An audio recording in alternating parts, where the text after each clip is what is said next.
इन दिनों पितरपक्ष में लोग विश्व प्रसिद्ध नैमिषारण्य तीर्थ पहुंचकर अपने पितरों को याद कर रहे हैं। देश ही नहीं विदेशों से भी श्रद्धालु अपने पितरों की तृप्ति और मोक्ष की कामना लेकर यहां पहुंच रहे हैं। आचार्यों के वैदिक मंत्रोच्चार और गूंजते शंखनाद के बीच श्रद्धालु पिंडदान व तर्पण कर अपने पूर्वजों का स्मरण कर रहे हैं। नेपाल से भी बड़ी संख्या में वंशज नैमिषधाम आकर अपने पितरों का श्राद्ध अर्पित करते रहे हैं। हालांकि मौजूदा हालातों के चलते नेपाल से आने वाले श्रद्धालुओं की संख्या इन दिनों बहुत कम है, लेकिन आस्था की डोर सीमाओं से परे है। जो भी आया गहरी श्रद्धा और भावनाओं से अपने पूर्वजों का स्मरण कर रहा है। ऐसे ही चारधाम की यात्रा पूरी कर नैमिषारण्य पहुंचे नेपाल के वंशजों से इंडिया के नैमिषारण्य संवाददाता सुनीत पांडे ने खास बात की। आप भी सुने उन्होंने क्या कहा। मेरा पुष्प नारायण प्रसाद निरोला। कहाँ से आए हैं आप? मैं नेपाल से आया हूँ। नेपाल से पहली बार नैमिषारण्य आए? नहीं, 2 बार हो चुका है। क्या करने आए नैमिषारण्य में? नैमिषारण्य में 88,000 ऋषियों ने तपस्या किया था यहाँ पर।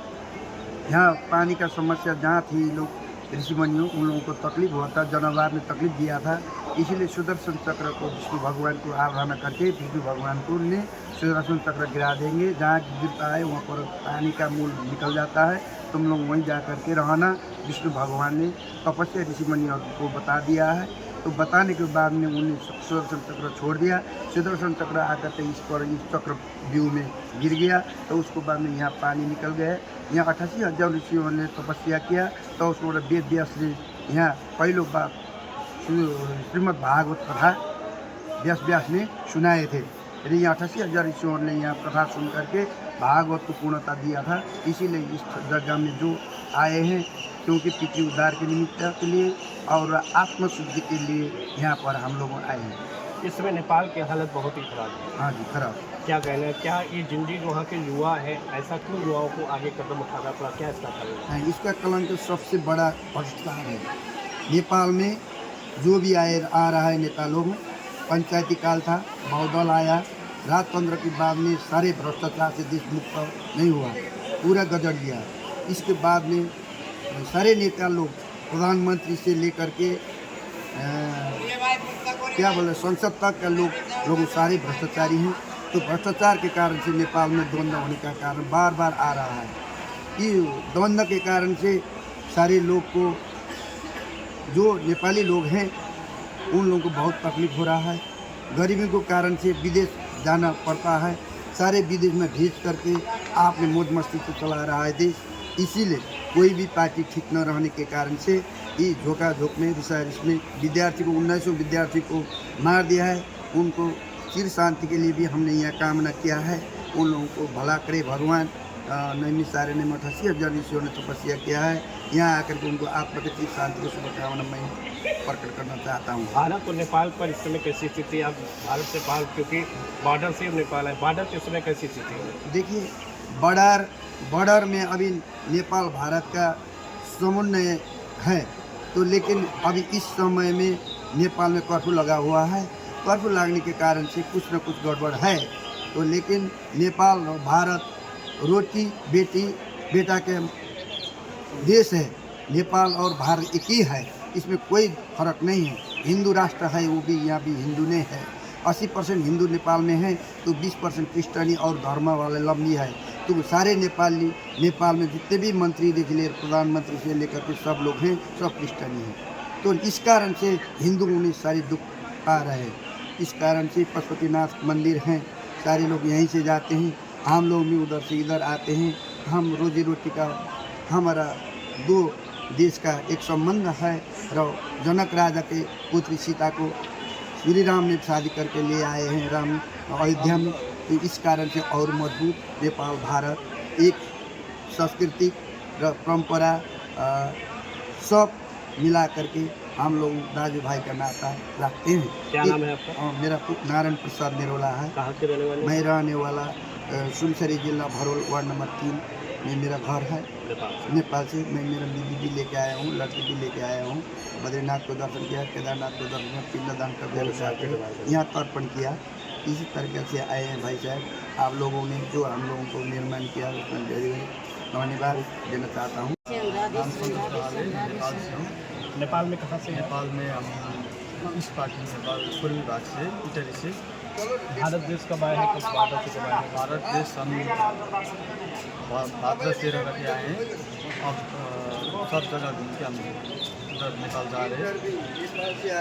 नेपाल में इस समय बहुत स्थिति खराब है, ऐसे में आप पिंडदान श्राद्ध अपने यहाँ पितरों के लिए आए हैं, इस पर आपका क्या कहना है? इसमें मेरा ये कहना है कि नेपाल का जो स्थिति है इसमें सनातन धर्म को आगे बढ़ाना चाहिए और राष्ट्रसत्ता आएगा तो यूथ के लिए भी अच्छा होगा। ये जेनजी नाम से अभी नेपाल में वो उल्लंघा हो रहा है, चेंज हो रहा है। पुराना नेता सब अच्छा नहीं था, अब सब को हटाकर हमको यूथ को क्या करना चाहिए कि अब राष्ट्रसत्ता में ज्ञानेन्द्र को लेकर रखना चाहिए और नेपाल को शांत देश शांति बनाना चाहिए।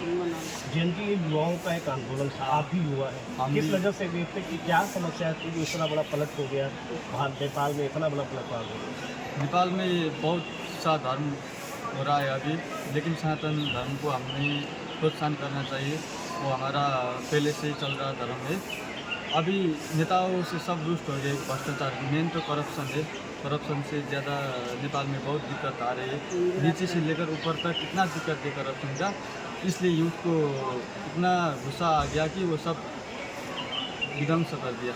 मतलब भ्रष्टाचार की परंपरा सीमा जब पार हो गई तो युवाओं ने अपने हाथ में लिया, अपने हाथ में दिया। और ये हमें अब यूथ को क्या करना चाहिए, सनातन धर्म को स्थापित करके हिंदू राज्य बनाकर राजा ज्ञानेन्द्र को नेपाल राजगद्दी में रखना चाहिए और भ्रष्टाचार को न्यूनीकरण करना चाहिए, पूरा कम करना चाहिए। मूल दृष्टि भी रह चुकी है आपकी जो प्रधानमंत्री बनने के दावेदारी है, अब वो बनने वाले हैं, इस पर क्या कहना है? उनका मेरा यही कहना है कि अब जल्दी से कर उनको 5-6 महीने तक प्रधानमंत्री देकर चुनाव करवाकर वोटिंग कराकर प्रत्यक्ष प्रधानमंत्री चुनना चाहिए नेपाल में। जिंदगी का मतलब क्या है? जेनजी का मतलब यूथ है। यूथ को क्या करना है कि अब सब नेताओं को हटाकर पुराने कांग्रेस हमारे माओवादी जो भी है वो पुराने बुजुर्ग वो नेता का वो पार्टी का वो अध्यक्ष है, वो सब लोग व्यक्ति खराब है, पार्टी खराब नहीं है। पार्टी में जो नेता है उनका आचरण ये जो है उनका सब खराब है। हमको अब उनको हटाकर पार्टी में अच्छा लोग रहे तो ठीक है, नहीं तो ऐसा भ्रष्टाचार वाला हमें नहीं चाहिए। क्या नाम है आपका? मेरा नाम संतोष लाल है और मैं इंडिया में नेपाल में ट्रैवलिंग कराता हूँ। मेरा यूट्यूब चैनल भी है, इसमें से हमारा केदारनाथ, बद्रीनाथ, यमुनोत्री, गंगोत्री, वृंदावन ऐसा सब जगह का वीडियो करके मैं डालता हूँ यूट्यूब में। मेरा यूट्यूब चैनल है संतोष@11126। कहाँ से आना हुआ? हम नेपाल से आए हैं। नेपाल में कहाँ से? नेपाल विराटनगर का आप लोगों को मालूम है। यहाँ से क्या, यहाँ पर क्या करना है, पितृपक्ष चल रहा है? पितृपक्ष चल रहा है। हम दर्शन करने के लिए, ये हमारा भारतवर्ष हमारा बहुत पुण्य भूमि है। ये हमारा शास्त्र में लिखा है नैमिषारण्य क्षेत्र, इसमें पिंडदान करने से, तर्पण देने से पितर सब मुक्ति हो जाएगा। उसमें भी हम बहुत भाग्यमानी, नेपाली में तो भाग्यमानी करता है, नसीबशील है वो। इसकी ऐसा पितृपक्ष में हमको स्नान हुआ, तर्पण पितृ को तर्पण किया हमने। ये बताइए कि आपका नाम क्या है, पहले तो बताइए। हमारा नाम केशव शरण वत्स है। केशव जी बताइए, सर नेपाल के आप हालात सभी को पता है कि नेपाल के इसमें हालत बहुत खराब है। अभी तो खराब है, वो राजनीति मामला है, हम क्या जानेंगे। हम तो तीर्थ करने के लिए आए हैं। ऐसे में ऐसे बीच में जहाँ नेपाल की हालत खराब है उसके बीच भी आप वंशजों के तर्पण के लिए नैमिषारण्य आए, इस पर क्या कहना है? हाँ जी, वो नेपाल की हालत जो पॉलिटिकल सिस्टम है, पॉलिटिकल सिचुएशन है, वो तो ख़राब है, लेकिन हमें उससे कुछ भी लेना देना नहीं है। हम इतना ही जानते हैं कि ये भारतवर्ष है, चाहे नेपाल चाहे भारत। नेपाल और भारत में तो बहुत रोटी बेटी का भी संबंध है, भाषा धर्म भी सब मिलेगा। हम भी बिहार के नज़दीक रहने वाले हैं, इसीलिए हमको कुछ लेना देना नहीं है। हम बहुत खुश हैं कि नैमिषारण्य में हमने स्नान किया, तत्पश्चात पितर को तर्पण दिया, इसीलिए हम बहुत खुश हैं। क्या नाम है आपका? केशव शरण वत्स।